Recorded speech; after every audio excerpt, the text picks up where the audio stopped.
খাদিজা আর নবীজি পার্টনারশিপ ব্যবসা ছিল, অংশীদারিত্বমূলক ব্যবসা।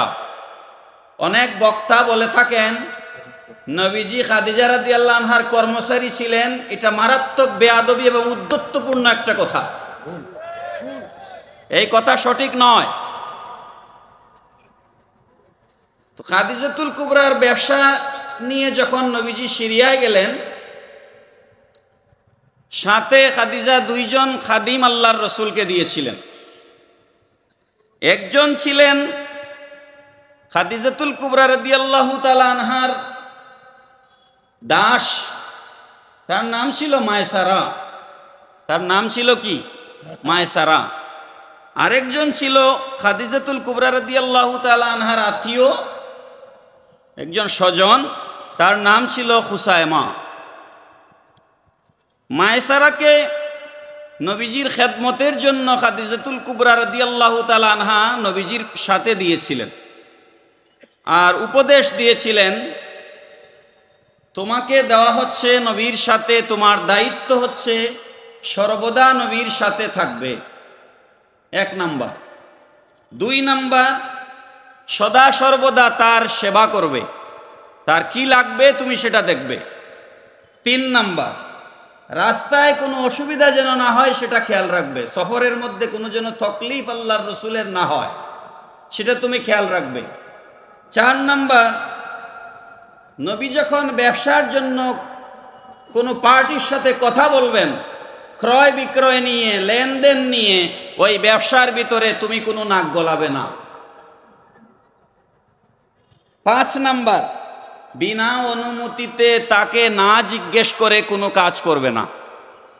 6 নাম্বার, সাবধান, কখনো রসুলের কথার অবাধ্য হবে, কোনো তর্ক করবে, তিনি যা বলবেন বিনা বাক্যে সেটা মেনে নিবে। 7 নাম্বার, সর্বদা শালীনতাপূর্ণ আচরণ করবে। 8 নাম্বার, আমার আদেশের পুরোপুরি পালন করে রসুলের খেদমত করে তুমি যদি ফিরে আসো, আমার পক্ষ থেকে তোমার জন্য আশাতীত পুরস্কারের ব্যবস্থা থাকবে। পড়েন সুবহানাল্লাহ। এই 8টা নির্দেশ দিয়ে মায়সারাকে আল্লাহর রসুলের খেদমতে দিয়ে ব্যবসায় পাঠালেন।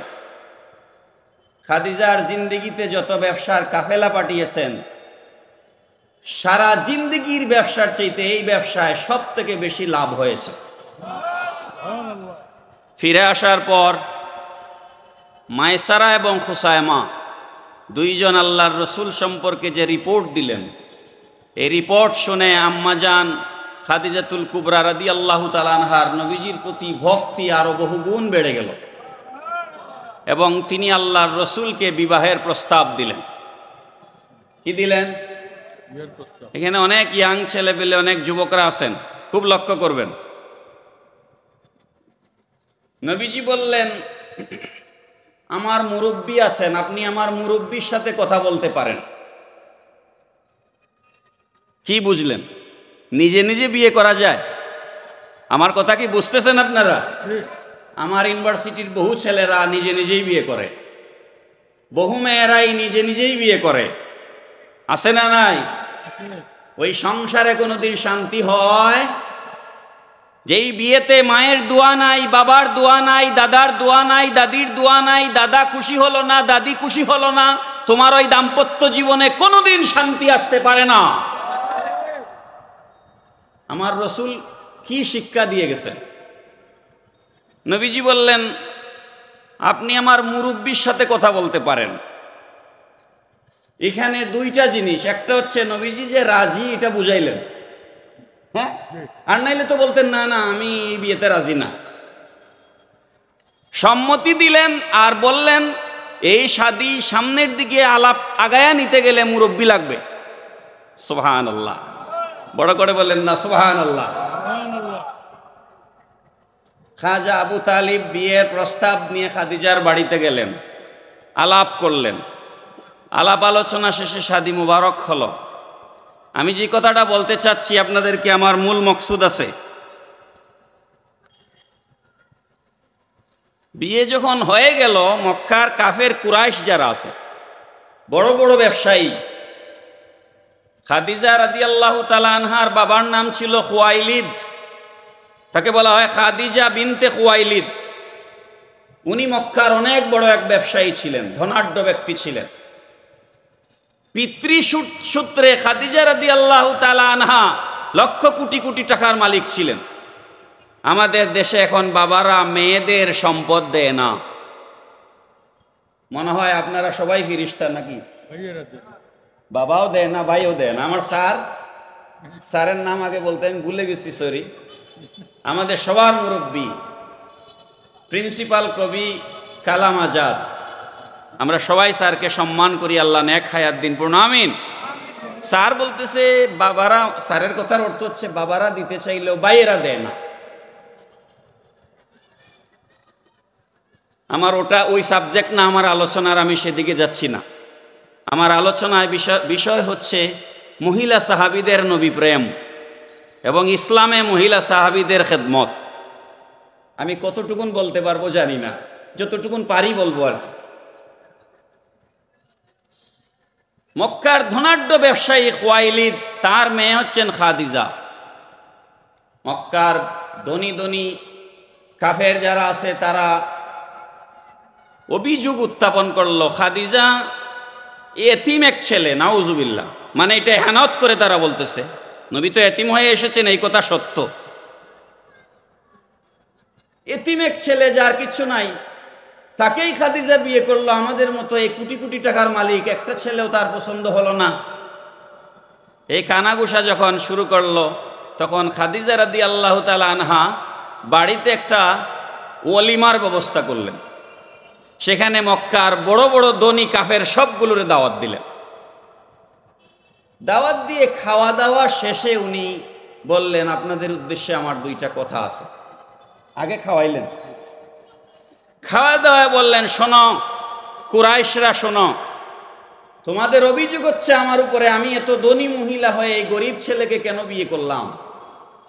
তোমাদের উপস্থিতিতে মক্কার ধনী ধনী কুরাইশ কাফের, উচ্চবংশীয় কুরাইশ কাফেরদের উপস্থিতিতে আমি সকলেরকে সাক্ষী রেখে আমার স্থাবর অস্থাবর যাবতীয় সম্পত্তি আমি আল্লাহর রসুলকে দান করে দিলাম।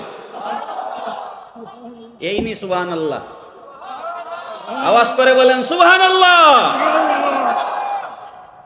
এখন আমার কিচ্ছু নাই, এখন আমি শুধু খাদিজা, আমার রসুল আমার সব কিছুর মালিক। আর তোমাদের কোনো অভিযোগ রইল? সুবহানাল্লাহ, সুবহানাল্লাহ। আপনি কি মনে করেন কম মহব্বতে এটা করেছেন না বেশি মহব্বতে? বিশ্বাস রসুলের প্রতি কম ছিল না অগাধ বিশ্বাস ছিল, অগাধ বিশ্বাস। এর প্রতিদান আল্লাহর রসুলও দিয়েছেন, রসুলও এর প্রতিদান দিয়েছেন। বিবাহিত যারা আছেন তাদের উদ্দেশ্যে বলছি, বউ যদি আপনাকে ভালোবাসে আপনিও বউকে ভালোবাসবেন, আর না হলে তো সংসারে আনন্দ আসবে না। বুখারী শরীফের 6004 নম্বর হাদিস, আধুনিক প্রকাশনীর ছাপা আর ইসলামিক ফাউন্ডেশনের ছাপাটার লগে আলাদা নাম্বার আছে। 6004 নম্বর হাদিস। আম্মাজান আয়েশা সিদ্দিকা রাদিয়াল্লাহু তাআলা আনহা বলছেন, মা গিরতু আলা ইমরাতিন মা গিরতু আলা খাদিজা। আমি আয়েশা রসুলের অন্যান্য যত স্ত্রী ছিলেন, কোন স্ত্রীর ব্যাপারে আমি এতটা ঈর্ষান্বিত হতাম না যতটা ঈর্ষান্বিত আমি খাদিজার ব্যাপারে হতাম। খুব লক্ষ্য করবেন, হিংসা আর ঈর্ষা বাংলায় দুইটা শব্দ আছে স্যার, ঠিক আছে? ঈর্ষা মানে জেলাস, হিংসা মানে হচ্ছে কারো ক্ষতি চাওয়া, আর ঈর্ষা হচ্ছে সে এত বড়, আমি কেন এত বড় হতে পারি না। এরকম আছে না নাই?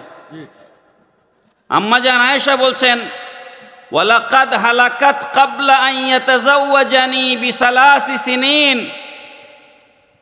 অথচ আমার সাথে আল্লাহর রসুলের শাদী মোবারকের 3 বছর আগে খাদিজা দুনিয়ার থেকে বিদায় হয়ে গেছেন। আপনারা বাংলা ভাষায় যাকে সতীন বলেন, আম্মাজান আয়েশা বলছেন খাদিজাকে তো আমি পাইই নাই। খাদিজাকে আমি, বুঝেননি আমার কথা আপনারা? খাদিজার সাথে আমার সাক্ষাৎই হয় নাই। আমার বিয়ে হয়েছে মদিনায়, খাদিজার বিয়ে হয়েছে মক্কায়। খাদিজাতুল কুবরা রাদিয়াল্লাহু আনহা আমার সাথে নবীজির শাদী মোবারকের 3 বছর আগে দুনিয়ার থেকে বেসাল হয়েছে, পর্দা করেছেন। তারপরও আমি খাদিজার নাম শুনলে আমি জেলাস ফিল করতাম। কেন? লেমা কুনতু আসমাউহু ইয়াযকুরুহা ওয়ালাকাদ আমারাহু রাব্বুহু আন ইউবাশশিরাহা বিবাইতিন ফিল জান্নাতি মিন কাসাবিন। আম্মা জান আয়েশা বলছেন আল্লাহর রাসূল এত বেশি খাদিজা খাদিজা খাদিজা খাদিজা খাদিজা এটা করেছে, খাদিজা ওটা করেছে, এত গল্প আল্লাহর রাসূল আমার সামনে খাদিজার করেছেন। আর শেষমেশ যেটা বলেছেন, আল্লাহ পাক রব্বুল আলামিন মণি মুক্তা দিয়ে খাদিজার জন্য বেহেশতে আলাদা একটা ঘর বানিয়েছেন। এইগুলা শুনতে শুনতে আমার জেলাস হয়ে যেত, জেলাস। পড়েন না সুবহানাল্লাহ। এরপরে আপনাদের জন্য একটা বড় দলিল আছে। দলিল একটু আগে যে আমাদের আবু নাসের জেহাদি সাহেব যে দলিল দলিল করে গেলেন, ঠিক আছে নি ভাই? এখন একটা দলিল শুনেন। এই যে শাহজালালের মাজারে উরুস শরীফ হয়, তাবারুক হয়, আমরা বাবা মারা গেলে ইসালে সোয়াব করি, মা মারা গেলে ইসালে সোয়াব করি, করি না করি না? গরু জবাই করি, মানুষকে খাওয়াই। এই নেন দলিল, বুখারী শরীফের 6004 নম্বর হাদিস। আম্মা জান আয়েশা বলছেন, ওয়া ইন কানা লা ইয়াযবাহু শাতা সুম্মা ইউদি ফি হুল্লাতিহা মিনহা। আল্লাহর রাসূল যখন কোনো বকরি জবাই করতেন, সেই বকরি থেকে মাংস পুটলা করে করে খাদিজার বান্ধবীদের বাড়িতে হাদিয়া পাঠাইতেন। হায় সুবহানাল্লাহ। খাদিজা যার সাথে চলাফেরা করতেন, খাদিজা যার সাথে ওঠা বসা করতেন, তাদের বাড়িতে আল্লাহর রাসূল বকরির গোশত পাঠাইতেন পুতলা করে করে। তো বুখারী শরীফে হাদিয়া পাঠানোর হাদিস নাই? বলেন আছে না নাই? যে বলে ইসালে সওয়াব নাই, তার কাছে হাদিস নাই। তার কাছে কি নাই? হাদিস নাই। আমি ইসালে সওয়াব আমার আলোচনার বিষয় না, আমার কাছে বহুত দলিল আছে, আমি সেদিকে যাব না। মুহতারাম হাজিরিন, তো একটা প্রশ্ন আপনাদেরকে বলি। নাস্তিক যারা আছে, নাস্তিক ফেসবুকে ব্লগিং করে, ব্লগার আছে, তাদের দুইটা আপত্তির জবাব আমি আপনাদেরকে এখানে দিতে চাই। একটা আপত্তি হচ্ছে আল্লাহর রাসূল বহু বিবাহ করলেন কেন? রাসূলের 11 জন স্ত্রী ছিলেন। কয়জন? নাস্তিকরা বলে আল্লাহর রাসূল নারী লুবী ছিলেন। আরো বড় করে বলেন, আমি এটার জবাব দিব আপনাদেরকে, জবাব। 2 নাম্বার একটা আপত্তি আছে নাস্তিকদের। তারা বলে আম্মা জান আয়েশা সিদ্দিকা রাদিয়াল্লাহু তাআলা আনহাকে আল্লাহর রাসূলের শাদী মোবারকের সময় আম্মা জানের বয়স ছিল 7 বছর। কয় বছর? আর যখন গড়ে তুলে নিয়েছিলেন তখন বয়স ছিল 9 বছর। কত বছর? 9 বছর। তো এত কম বয়সী একজনকে আল্লাহর রাসূল কেন বিবাহ করলেন? এটা নাস্তিকদের আরেকটা, রাসূলের বিরুদ্ধে তাদের একটা অভিযোগ। এই দুইটা অভিযোগের জবাব কি আপনারা শুনতে চান? প্রথম অভিযোগের জবাব হচ্ছে, আবার আপনারা একটু পেছনে যান। নবীজি খাদিজা রাদিয়াল্লাহু তাআলা আনহাকে বিয়ে করবার সময় বয়স কত ছিল? 25। কত? তখন আম্মা জানের বয়স কত? সারা পৃথিবীর ইতিহাস দেখেন, হাদিস শরীফ দেখেন, সিরতের কিতাব দেখেন, খাদিজা রাদিয়াল্লাহু তাআলা আনহা জীবিত থাকা অবস্থায় আল্লাহর রাসূল দ্বিতীয় বিয়ে করেন নাই। কথা কি ভুল বললাম না ঠিক বললাম? আমরা বহু আজ করি মাঠে ময়দানে, এত আলেম কোনো মঞ্চে থাকেন না। এই মঞ্চ ভর্তি উলামায়ে কেরাম, আমাকে অপারেশন করতে পারবেন এমন আলেম এখানে আছেন। মাদ্রাসার প্রিন্সিপাল, মুহাদ্দিস, শাইখুল হাদিস, মুফতি। আমি অত বড় আলেম না। এই যে আলেমের ঢিপুর মধ্যে বসে কথা বলতেছি, ভুল বললে ওনারা ধরিয়ে দিবেন। খাদিজা জীবিত থাকা অবস্থায় নবীজি দ্বিতীয় বিবাহ করেন নাই। এখন খাদিজা জীবিত কতদিন ছিলেন? 65। কত? 40-এর সাথে 65 কত বছর? 25 বছর আল্লাহর রসুল আম্মাজান খাদিজার সাথে সংসার করেছেন। একা, অন্য কোন স্ত্রী ছিলেন? বলেন ছিলেন? জুড়ে বলেন ছিলেন না। আমাদের মাঝে অনেক হুজুর আছে চায়ের বিয়ের জন্য পাগল হয়ে যায়, ফেসবুকে ইউটিউবে বক্তব্য দেয় আমি চায়ের বিয়ে করেই ছাড়বো। এরকম হুজুর আছে না নাই? আর আমি আল্লাহর রসুল নবীজির বয়স 40 পর্যন্ত দ্বিতীয় স্ত্রী আল্লাহর রসুল গ্রহণ করেন নাই, এবং তখন আম্মাজানের বয়স 65, নবীজির বয়স 40। বিবেক সম্পন্ন জ্ঞানী গুণী ভাইয়েরা আমার, আমরা কোনো বাসজারের তলে বক্তব্য দিচ্ছি না, আলিয়া মাদ্রাসার মাঠে দিচ্ছি মহানগরীতে। আপনারা শিক্ষিত জ্ঞানী গুণীজন, বিবেক দিয়ে উত্তর দিবেন। 40 বছরের একজন পুরুষের শরীরে যৌবন থাকে কি থাকে না? বুঝেন নাই আমার প্রশ্ন? নাকি 40-এ তার যৌবন নাই হয়ে যায়, বুড়া হয়ে যায়? 65 বছরের একজন নারীর মধ্যে কোনো যৌবন থাকে? থাকে না। তো 65 বছরের খাদিজার সাথে আল্লাহর রসুল 40 বছরের যুবক সংসার করলেন, মাঝখানে কোনো স্ত্রী গ্রহণ করলেন না। এরপরেও যারা বলে রসুল নারীর লোভী ছিলেন, এরা জ্ঞানী না মূর্খ? এরা জ্ঞানী নয়, এরা মূর্খ। এবং আসল বিষয় হচ্ছে রসুলের সাথে এদের আদাওয়াতি দুশ্মনী। দুশ্মনে রসুল ছাড়া, নাস্তিক ছাড়া, বেঈমান ছাড়া, মুরতাদ ছাড়া, মুনাফিক ছাড়া আমার রসুলকে নারী লোভী বলতে পারে? 40 বছর বয়স পর্যন্ত 65 বছরের বয়স্ক একজন নারীর সাথে আল্লাহর রসুলের সংসার করা প্রমাণ করে আমার রসুল আমাদের মতো জাগতিক কারণে সংসার করেন নাই। আমি কি কিছুটা বুঝাতে পারছি আপনাদেরকে? দ্বিতীয় প্রশ্নের জবাব,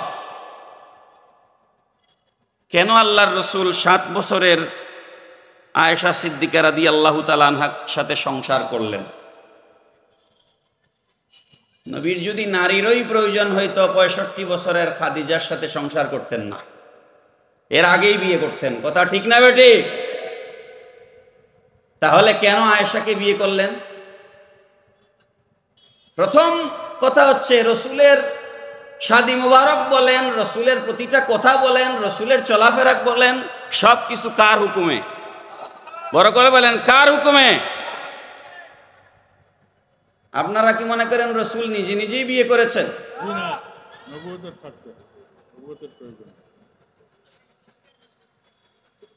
এখানে আরেকটা কথা বলে নেই মনে হলো, একমাত্র আমাদের মা আয়েশা সিদ্দিকা রাদিয়াল্লাহু তাআলা আনহা ছাড়া রসুলের বাকি 10 জন স্ত্রীর মধ্যে একজন স্ত্রীও অবিবাহিতা ছিলেন না, সবাই ছিলেন বিধবা।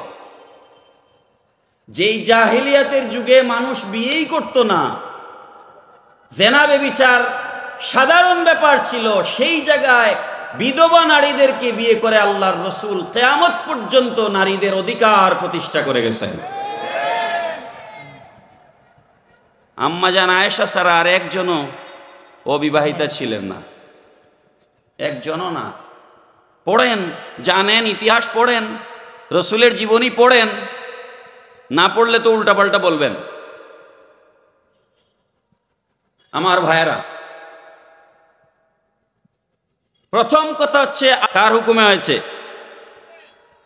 আপনি যদি আল্লাহর হুকুমের বিরুদ্ধে কথা বলেন আপনার ঈমান থাকবে? দ্বিতীয় কথা হচ্ছে নবীজি একবার বয়ান দিচ্ছেন, ওই মজলিসের মধ্যে সিদ্দিকে আকবর রাদিয়াল্লাহু তাআলা আনহু ছিলেন। খুব কম মজলিস কায়েম হয়েছে যেখানে আবু বকর সিদ্দিক ছিলেন না। সিদ্দিকে আকবর নবীজির শৈশবের সঙ্গী, কৈশোরের সঙ্গী, যৌবনের সঙ্গী, বার্ধক্যের সঙ্গী। পড়েন সুবহানাল্লাহ। বয়স ছিল 2 বছরের ব্যবধান, 2 বা 3। নবীজি বললেন, ওই মজলিসে বয়ানের মধ্যে নবীজি বললেন, আমি তিনটা জিনিস ভালোবাসি। কয়টা? তিনটা জিনিস আমি ভালোবাসি। এক নাম্বার হচ্ছে সুগন্ধি, খুশবু, পারফিউম। দুই নাম্বার হচ্ছে চেস্ট অ্যান্ড সেন্টলি উইমেন, সতী সাধবী নারী, যেই সমস্ত মহিলারা জেনা করে না, নিজের সতীত্বকে, ইজ্জতকে হেফাজত করে, ওই সমস্ত মহিলাদেরকে আমি বড় ভালোবাসি। পড়েন সুবহানাল্লাহ।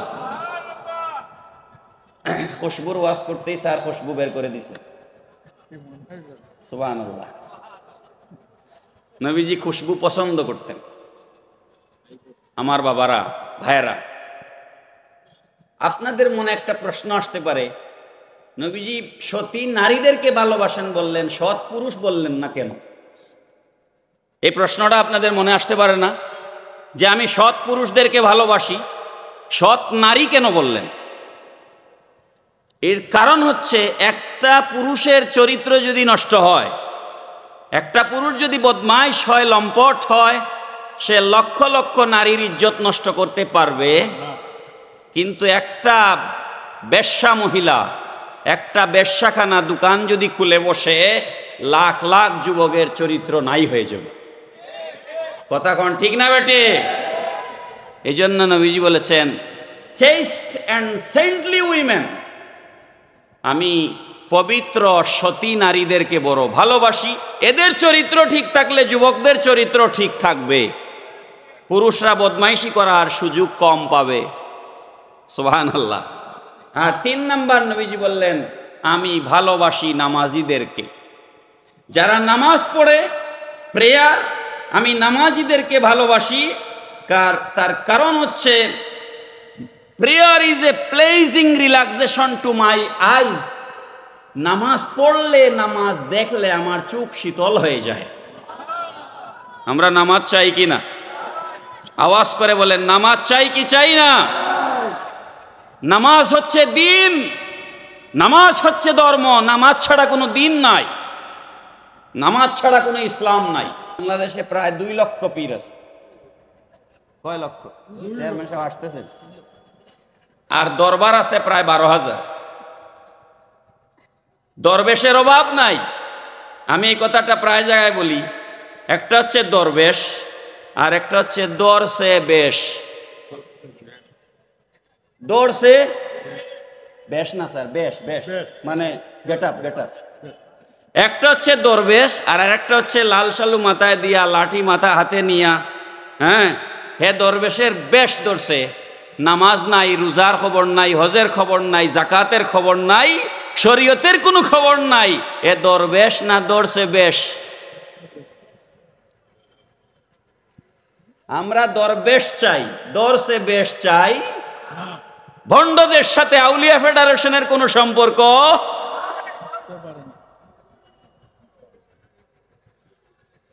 শাহজালাল তো এমন ওলি আল্লাহ ছিলেন, যিনি এক কাপ ছাগলের দুধ দিয়া 1 সপ্তাহ রোজা থাকতেন। আপনি কি জানেন শাহজালাল সম্পর্কে? প্যার হাজিরিন, ওগুলো আরেক আলোচনা, মূল কথায় আসি।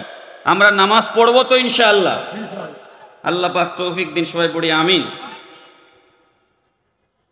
তো কয়টা পছন্দের কথা নবীজি বললেন দেখি আমার সাথে বলেন। 1 নাম্বার হচ্ছে খুশবু। 2 নাম্বার দেখি দেখি বলেন, সতী নারী। গুড, সতী সাধী নারী। মাশাআল্লাহ, মনে রাখছে সবাই। আমি কিন্তু ক্লাসের মতোই কথা বলছি, আমি তো ক্লাসে যেভাবে কথা বলি স্যার ওইভাবেই বলছি। 3 নাম্বার কি? নামাজ। বলেন 3 নাম্বার কি? নামাজ। আলহামদুলিল্লাহ, আলহামদুলিল্লাহ। যত ভাই বাইরে দাঁড়ানো, ওনারা বসলে প্যান্ডেলটা এত সুন্দর লাগতো। কি উপকারে যে ওনারা দাঁড়ায় আছে ওনারাই জানে, ওনাদের কি ফায়দা আমি জানি না। যদি আপনারা আস্তে আস্তে একটু বসে যান, আমাদের এই প্যান্ডেলটা এত সুন্দর লাগবে। আমার পরে যিনি চেয়ারে এসে বসবেন, তিনি 40 বছরের বেশি সময় ধরে হাদিসের দর্শ দিচ্ছেন, শাইখুল হাদিস। আমার পরে যিনি এসে বসবেন, সুতরাং আপনারা মাহফিলকে আরো সুন্দর করুন, অনুরোধ করছি। প্যারা হাজিরিন, থাক, আমরা কাউকে জোর জবরদস্তি করব না। এই প্যান্ডেলের না দরজা আছে না জানালা আছে, বসার ইচ্ছা হলে বসবেন, না হলে না বসবেন, কিন্তু বসলে আমরা খুশি হই, আল্লাহও খুশি হবে। ঠিক আছে না মিলন ভাই? এই বৈঠকে আবু বকর সিদ্দিক উপস্থিত ছিলেন। সিদ্দিকে আকবর বললেন, ইয়া রাসূলুল্লাহ সাল্লাল্লাহু আলাইহি সাল্লাম, যেহেতু আপনি তিনটা ভালোবাসেন, আমিও তিনটা জিনিস ভালোবাসি। সুবহানাল্লাহ। হাদিস শরীফ শুনেন, আবু বকর সিদ্দিক রাদিয়াল্লাহু তাআলা আনহু বলছেন, আন-নাযরু ইলা ওয়াজহি রাসূলিল্লাহি সাল্লাল্লাহু আলাইহি সাল্লাম, ও মায়ার নবী গো, আমার এক নাম্বার পছন্দ হচ্ছে দিন রাত 24 ঘন্টা আপনার চেহারা মোবারকের দিকে তাকায়া থাকি। আপনার চেহারা দেখলে আমার আর কিচ্ছু লাগে না। সুবহানাল্লাহ, এক নাম্বার। দুই নাম্বার, ওয়া ইনফাকু মালি আলা রাসূলিল্লাহ, আল্লাহ পাক আমাকে যে সম্পদ দান করেছেন, সেই সম্পদ আমি নবীজির কদম মোবারকে কুরবানি দিতে চাই। ও মুসলমান, সিদ্দিকে আকবর বলেন নাই আমি আল্লাহর জন্য খরচ করব। এবার সিদ্দিকে আকবরের বিরুদ্ধে শিরকের ফতোয়া লাগাও। সিদ্দিকে আকবর বলেন নাই আমি আল্লাহর জন্য খরচ করব। আমার বহু মুহাদ্দিস এখানে মাহফিলে আছেন, আমি ভুল বললে ধরেন, হাদিস শরীফের ইবারত শুনেন, ওয়া ইনফাকু মালি আলা রাসূলিল্লাহ, আমি আমার সব সম্পদ আমার রাসূলের জন্য কুরবান করে দিতে চাই। তাহলে রাসূলের জন্য কুরবানি দেওয়াও জায়েজ আছে, বলেন আছে না নাই? তিনি কে বলেন? তিনি কে? আবু বকর সিদ্দিক, সিদ্দিকে আকবর। নবীজি বলেছেন, লাউ উজিনা লি আমালে আবু বকরিন লিল আলামি লা রাজাহা, সারা পৃথিবীর মানুষের আমল যদি এক পাল্লায় রাখা হয় আর আবু বকরের আমল এক পাল্লায় রাখা হয়, আমি নবী বলছি আমার আবু বকরের আমলের পাল্লা সারা পৃথিবীর ইমানদারের চাইতে ভারী হবে।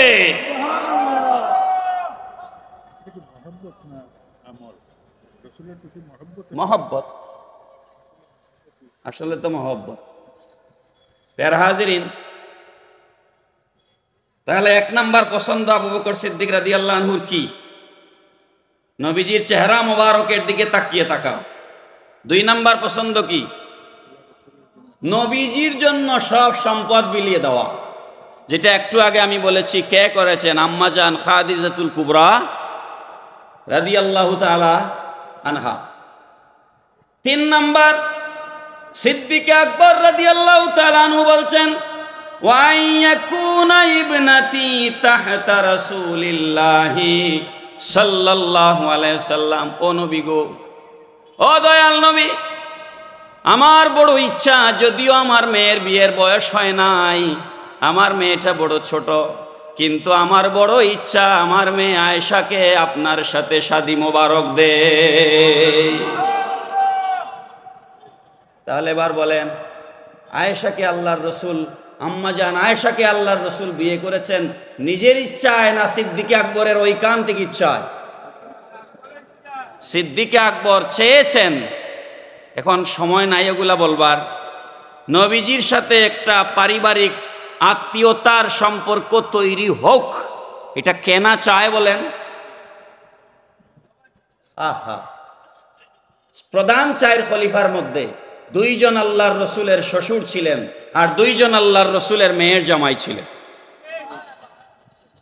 সিদ্দিকে আকবর নবীজির শ্বশুর, ফারুকে আজম নবীজির শ্বশুর, হাফসা বিনতে ওমর আল্লাহর রসুলের স্ত্রী, আমাদের মা।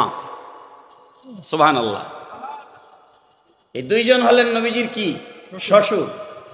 আর জামাতা দুইজন, দুই মেয়ে আল্লাহর রসুল বিয়ে দিয়েছেন হযরতে উসমান গনি জিন্নুরাইন। দুই মেয়ের কারণে উনার উপাধি হয়ে গেছে জিন্নুরাইন, দুই নূরের মালিক, দুই নূরের অধিকারী। পড়েন সুবহানাল্লাহ। আর ফাতেমাতুজ জাহরা রাদিয়াল্লাহু তাআলা আনহা। হযরত ফাতেমার যখন বিয়ের বয়স হয়েছে, সাহাবায়ে কেরামের মধ্যে অনেকেরই ইচ্ছা রসুলের সাথে একটা আত্মীয়তার সম্পর্ক হোক। এক মেয়ে আল্লাহর রসুল কয়জনের সাথে বিয়ে দিবেন?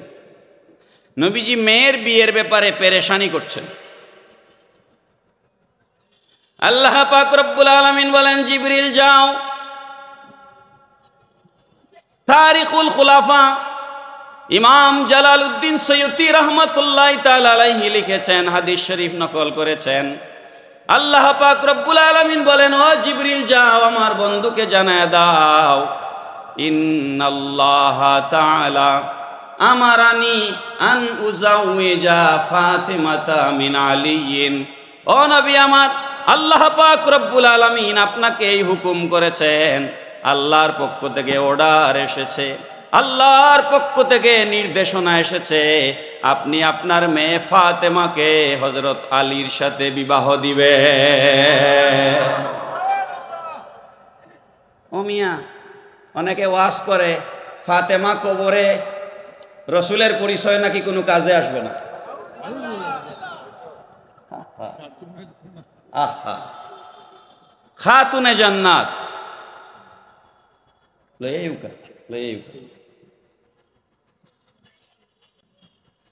তকবীর দেন, তকবীর দেন।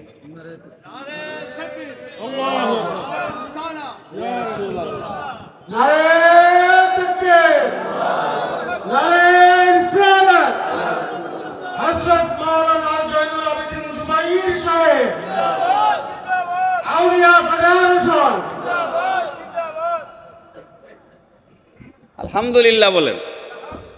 যিনি তশরিফ এনেছেন তিনি চট্টগ্রাম নেসারিয়া কামিল মাদ্রাসার সাবেক প্রিন্সিপাল, শাইখুল হাদিস, হাজার হাজার আলেমের উস্তাদ, উস্তাজুল আসাতিজা আমরা যাদেরকে বলি, অধ্যক্ষ আল্লামা জয়নুল আবেদিন জুবাইর মাদ্দাজিলুল আলী। তো আমি যেহেতু এই মাহফিলের আয়োজকদের একজন, তো আমার তো সময় বোঝা উচিত। আমি যদি না বুঝি তাইলে কি হবে? এই জন্য আমার বয়ান শেষ করছি, 1 মিনিট নিচ্ছি। তো নবী পাক সাল্লাল্লাহু আলাইহি সাল্লাম আম্মা জান আয়েশা সিদ্দিকা রাদিয়াল্লাহু তাআলা আনহাকে কোনো শারীরিক চাহিদার কারণে বিয়ে করেছিলেন? এই কথা যদি কেউ বলে তার ঈমান থাকবে? মহিলা সাহাবীগণ, উম্মাহাতুল মুমিনিনগণ নবীজিকে কেমন ভালোবাসতেন, সবার ভালোবাসার নমুনা এখানে দেওয়ার আর সুযোগ নাই। আমি 1 মিনিটে একটা উদাহরণ দিয়ে আমার আজকের আলোচনা শেষ করছি। ওমর আল ফারুক রাদিয়াল্লাহু তাআলা আনহুর মেয়ে হযরত হাফসা বিনতে ওমর, কি নাম? হযরত হাফসা বিনতে ওমর রাদিয়াল্লাহু তাআলা আনহা। হযরত হাফসা বিনতে ওমর নবীজির ওফাত শরীফের পর, খুব লক্ষ্য করবেন, নবীজির ওফাত শরীফের পর যখন সিদ্দিকে আকবর রাদিয়াল্লাহু তাআলা আনহু পর্দা করলেন, তারপরে খলিফা হলেন ইসলামী রাষ্ট্রের ওমর আল ফারুক রাদিয়াল্লাহু তাআলা আনহু। তিনি 10 বছর খেলাফতের মসনদে ছিলেন। কয় বছর? 10 বছর ছিলেন। 17 হিজরিতে মুসল্লিদের সংখ্যা, মুসলমানদের সংখ্যা বেড়ে যাওয়ার কারণে মসজিদে নববী শরীফ সম্প্রসারণের দরকার পড়ল, এক্সটেনশন করা লাগবে মসজিদে নববী শরীফ। রওজা শরীফের বিপরীত বরাবর দক্ষিণ দিকে আম্মাজান হাফসা রাদিয়াল্লাহু আনহার হুজরা মোবারক ছিল, ওটা ভাঙতে হবে, না হলে মসজিদ বড় হচ্ছে না। ওমর রাদিয়াল্লাহু তাআলা আনহু, আপনারা আলেম উলামাদের কাছ থেকে বয়ান শুনেছেন, হযরত ওমরের আমরা বলি একটু গরম তবিয়ত ছিল, ঠিক না? তো বাপের রক্ত বেটির শরীরে আছে না? বলেন আছে না নাই?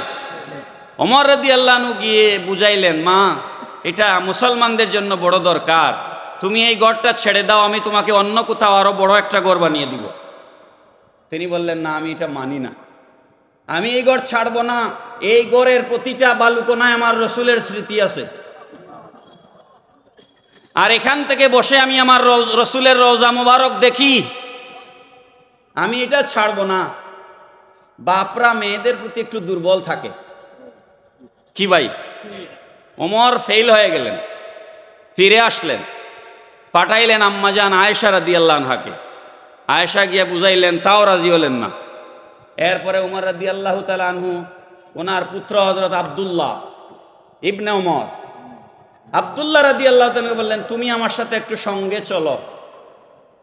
হযরত আব্দুল্লাহ বাবার সাথে গেলেন, গিয়ে হযরত হাফসার ঘরে গিয়ে বোনকে বুঝাইলেন, আপন বোন, যে বোন তোমার জন্য মসজিদে ডিস্টার্ব হচ্ছে, জিয়ারতে ডিস্টার্ব হচ্ছে, নবীজির রওজা মুবারকে সালাম দিতে অসুবিধা হচ্ছে।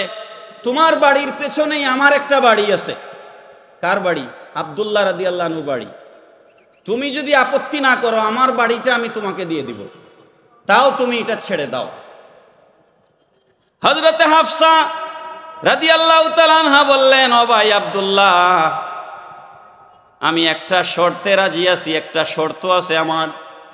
দিল নরম হয়ে গেল, ভাইয়ের বয়ানে দিল নরম হয়ে গেল।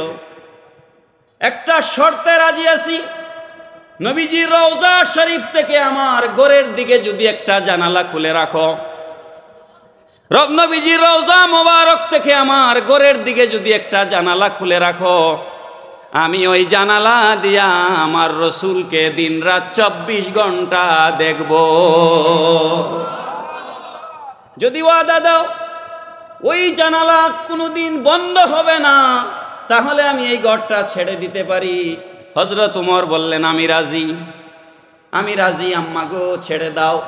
সেই যে জানালা রওজা শরীফের পাশে খুলে দেওয়া হয়েছিল, এই খিড়কিটাকে ইতিহাসের বইগুলোতে লেখা হয়েছে ভালোবাসার জানালা। ভালোবাসার জানালা।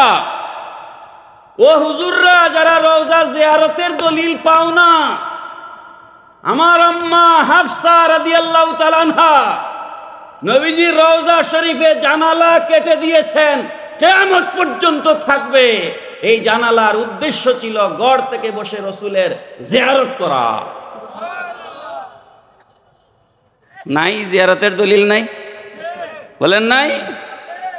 এই আউলিয়া ফেডারেশন গঠন করা হয়েছে এই হক বয়ানগুলো আপনাদের সামনে দেওয়ার জন্য। আপনারা কি এই ফেডারেশনকে সহযোগিতা করতে রাজি আছেন? দুই হাত তুলে দেখান, রাজি আছেন?